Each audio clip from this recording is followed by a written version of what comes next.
કળિયુગી પુત્ર અને પુત્રવધુના ત્રાસથી વૃદ્ધાએ human improvement charitable ટ્રસ્ટના ચેતનાબેન સાવલિયાનો સંપર્ક કર્યો। અમરેલી વિસ્તારમાં રહેતા વૃદ્ધને પુત્રવધુ દ્વારા ત્રાસ આપવામાં આવતો હતો। શોભનાબેન ફળદુ દ્વારા વૃદ્ધાશ્રમનો સંપર્ક કરાયો અને શોભનાબેનને તેમના પુત્રવધુ શિલ્પા ફળદુ ખૂબ ત્રાસ આપતી હતી। કળિયુગી પુત્ર અને પુત્રવધુના ત્રાસથી વૃદ્ધાએ હ્યુમન ઇમ્પ્રુવમેન્ટ ચેરિટેબલ ટ્રસ્ટના ચેતનાબેન સાવલિયાનો સંપર્ક કર્યો। અમરેલી વિસ્તારમાં રહેતા વૃદ્ધાને પુત્રવધુ દ્વારા ત્રાસ આપવામાં આવતો હતો। શોભનાબેન ફળદુ દ્વારા વૃદ્ધાશ્રમનો સંપર્ક કરાયો। શોભનાબેનને તેમની પુત્રવધુ શિલ્પા ફળદુ ખૂબ ત્રાસ આપતી હતી। સાસુને માનથી બોલાવવાના બદલે ગાળોથી બોલાવતી હતી અને દરરોજ જમવામાં 3 રોટલી આપતી હતી અને સાસુ વધારે રોટલી માંગે તો કહે કે 3 લોકોનું જમવાનું ખાઈ જાઓ છો। અમરોલી પોલીસ સ્ટેશનના સ્ટાફ સાથે વૃદ્ધાશ્રમના સંચાલકો વૃદ્ધાને લેવા માટે ઘરે પહોંચ્યા હતા।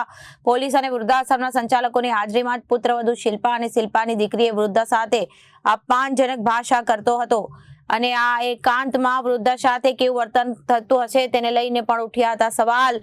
કળિયુગી દીકરા અને પુત્રવધુના ત્રાસથી પરેશાન થઈ વૃદ્ધાશ્રમમાં રહેવા મજબૂર દીકરા અને વાતની સાથે જ માતાને કહી દીધું કે જવા દો, જાઓ, પાછા આવતા નહીં। હાલ વૃદ્ધાને સમાજ સેવક ચેતનાબેન દ્વારા સદભાવના વૃદ્ધાશ્રમ મોકલવામાં આવ્યા છે। Reporter Arvind Rathod, Janadesh news, Surat.